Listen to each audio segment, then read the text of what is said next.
आखाती सहकार्य परिषद म्हणजेच जीसीसीच्या 161वी परराष्ट्र मंत्रिस्तरीय बैठक आज सौदी अरेबियात रियाद इथं झाली। या बैठकीसोबतच जीसीसी भारत यांच्यातही बैठक झाली। परराष्ट्र व्यवहार मंत्री डॉक्टर एस जयशंकर या बैठकीला उपस्थित होते। दोहा इथं झालेल्या निर्णयांची अंमलबजावणी करण्याबद्दल या बैठकीत भर देण्यात आला। याशिवाय जगभरातल्या देशांशी धोरणात्मक संबंध मजबूत करण्यावरही या बैठकीत चर्चा झाली। त्याआधी परराष्ट्र मंत्री डॉक्टर एस जयशंकर यांनी कतारचे पंतप्रधान मोहम्मद बिन अब्दुल रहमान अल थानी यांच्याशी द्विपक्षीय संबंधांबाबत चर्चा केली।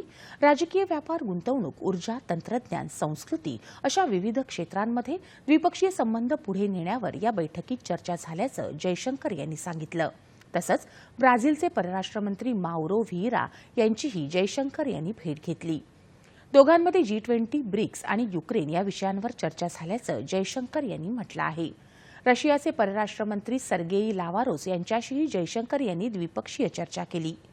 पहिल्या भारत आखात परराष्ट्र मंत्री परिषद सहकार्य बैठकीत जयशंकर सहभागी होणार आहेत।